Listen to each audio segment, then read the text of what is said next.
Nous accueillons aujourd'hui, dans le cadre des rencontres politiques de Genève, Sami Zewi, membre du comité central du parti Affaires Tounes, expert comptable et diplômé de l'École supérieure de commerce de Paris. Sami Zewi a fait un court passage au premier gouvernement de transition de Mohamed Ghannouchi en tant que secrétaire d'État aux technologies de la communication. Ancien président de la TUJ, Association des Tunisiens des grandes écoles, notre invité est associé au cabinet AMC Ernest & Young Tunisie. Bonjour Sami Zewi. Bonjour. Affaires Tounes s'est plaint dernièrement d'avoir été empêché de tenir ses meetings à Gafsa et à Mehdeya, qui est en train de vous créer des difficultés et d'entraver vos actions. Alors ce qui est clair, c'est que nous avons aujourd'hui une stratégie qui consiste à nous adresser à tous les Tunisiens, et où qu'ils soient. Donc nous n'avons pas du tout une stratégie de grande ville. Ceci nous a amené à aller dans des villes grandes, dans des villes d'importance moyenne et même également dans des petites villes.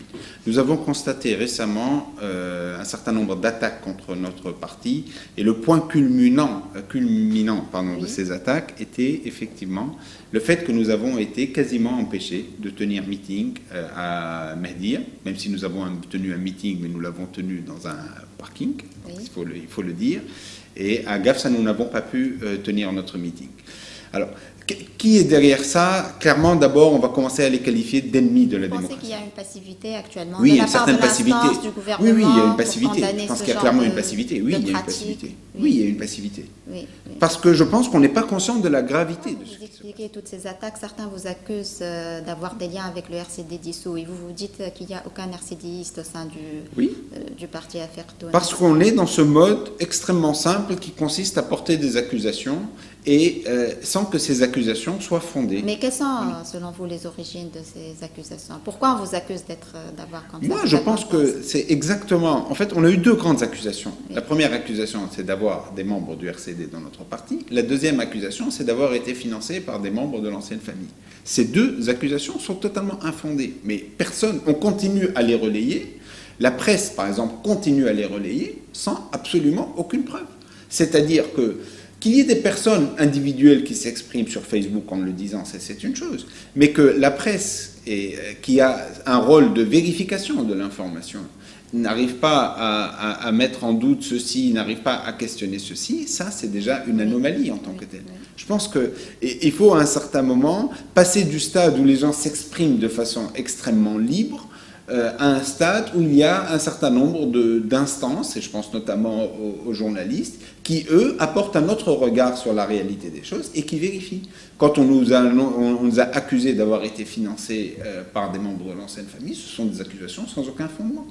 Et d'ailleurs, nous avons une stratégie de réponse par rapport à ça, qui a été une stratégie de transparence par rapport à notre financement. Et le financement, quelles sont vos sources de financement? Nos sources de financement sont des personnes physiques, résidentes en Tunisie, qui soutiennent les valeurs de Affaires Tounes et qui, donc, à ce titre-là, nous donnent des financements, principalement en argent, et quelquefois en nature, nous donnent des financements pour appuyer le parti. Pas forcément des membres d'Affaires Tounes, des sympathisants. Pas forcément des membres, oui, pas forcément des membres. Ça peut être des hommes d'affaires.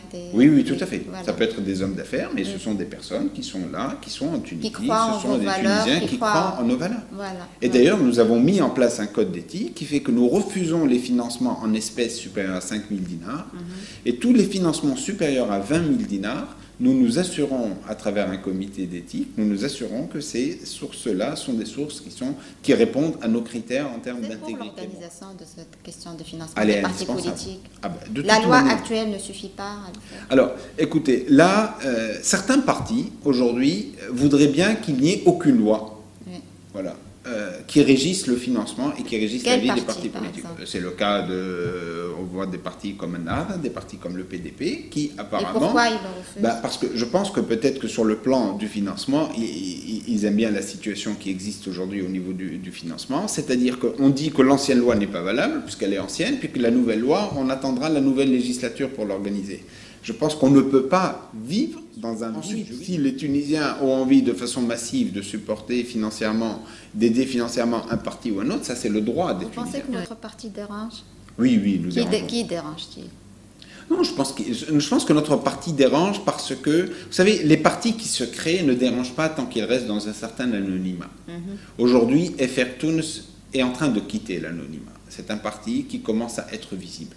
À partir de là, je pense qu'il peut déranger. Alors, soit il dérange de façon saine certains partis, parce qu'il est un peu sur le même positionnement que certains partis, et ça c'est normal, soit il dérange des partis qui ont de mauvaises intentions, et à ce moment-là, je pense qu'il faut absolument que nous continuions notre combat indépendamment de toutes ces menaces. Oui. Vous savez, les menaces ne nous font pas peur, hein.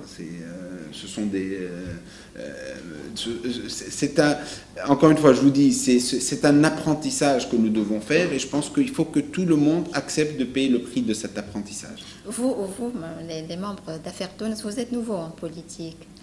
Pour la plupart, ce n'est pas le cas de tout le monde, mais pour la plupart. Est en train d'augmenter d'une manière rapide chez vous à Affaires Tounes. Oui. Sur ce plan, réellement, nous réussissons. Nous sommes aujourd'hui implantés dans 15 villes, et d'ici le courant du mois d'août, nous serons implantés dans... Donc vous êtes un parti de cadres. Est-ce que vous arrivez à polariser un peu les masses Nous ne sommes pas un parti de cadres. Vous êtes un parti Nous sommes à l'origine un parti de cadres. Nous sommes à l'origine un parti de cadres. Mais vous savez, il y a toujours des origines. Hein. Oui. À l'origine, il y a 2 personnes, puis après les 2 personnes deviennent 30, puis elles deviennent 50, puis elles deviennent 200, puis elles deviennent 2000, puis elles deviennent 5000.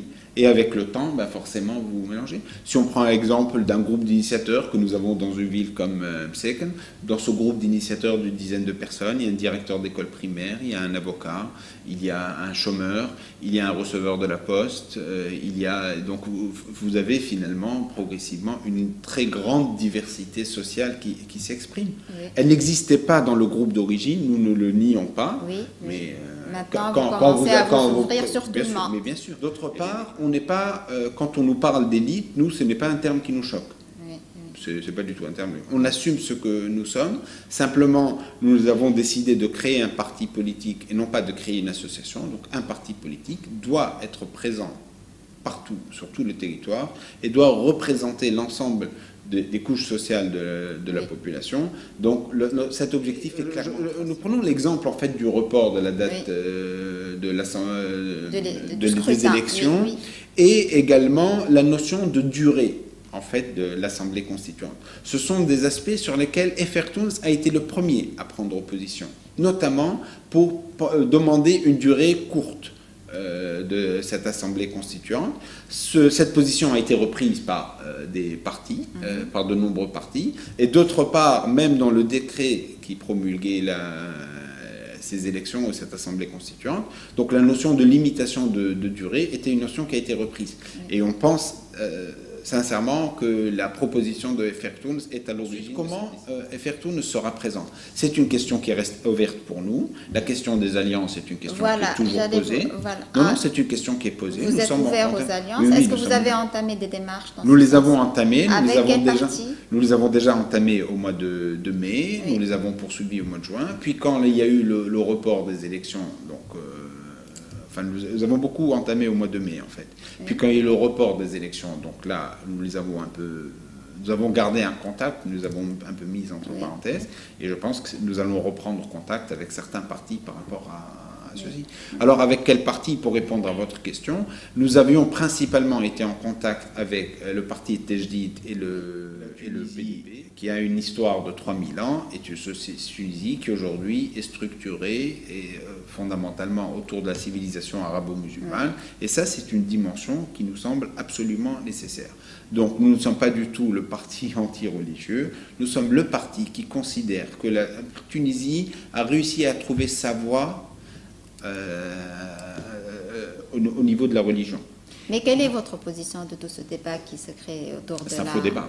La laïcité, la religion, un faux débat. Dans sa relation avec la politique? Non, c'est un faux débat. Aujourd'hui, nous sommes pour un statu quo sur ce sujet-là. Oui. C'est-à-dire, nous l'affichons clairement. C'est un faux débat. C'est un faux débat qui est créé par ceux qui essaient de faire croire qu'ils sont les défenseurs de la religion, qui sont en train de faire croire que si on ne vote pas pour eux, la religion va disparaître, va être marginalisée en Tunisie. C'est-à-dire que Nahda effectivement a cette stratégie politique et cette stratégie de communication qui consiste à dire qu'ils sont le rempart pour la défense de l'islam en Tunisie, ce qui est complètement la seule chose qu'on demanderait à Nada. Oui, bien sûr. Moi, je pense que le meilleur moyen et la meilleure réponse que peut nous apporter Nada, c'est d'écrire un tout petit peu plus leur position, parce qu'une fois que vous écrivez vos positions, au moins les gens savent pour quelle position ils votent.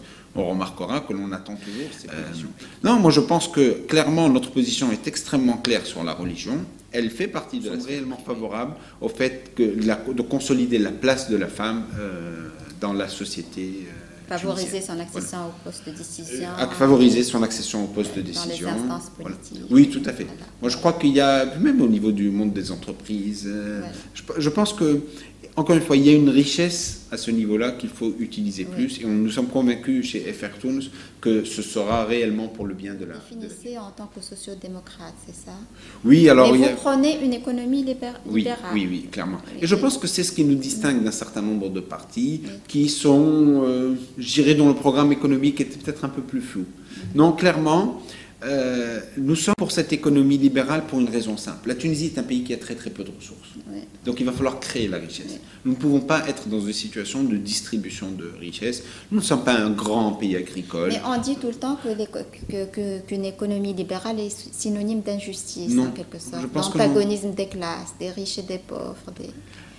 Vous savez... Parce que c'est l'économie libérale qui prévalait avant, même à l'époque de Ben Ali, même si la situation était... Si vous voulez... La première chose qu'il faut faire, c'est de créer la richesse.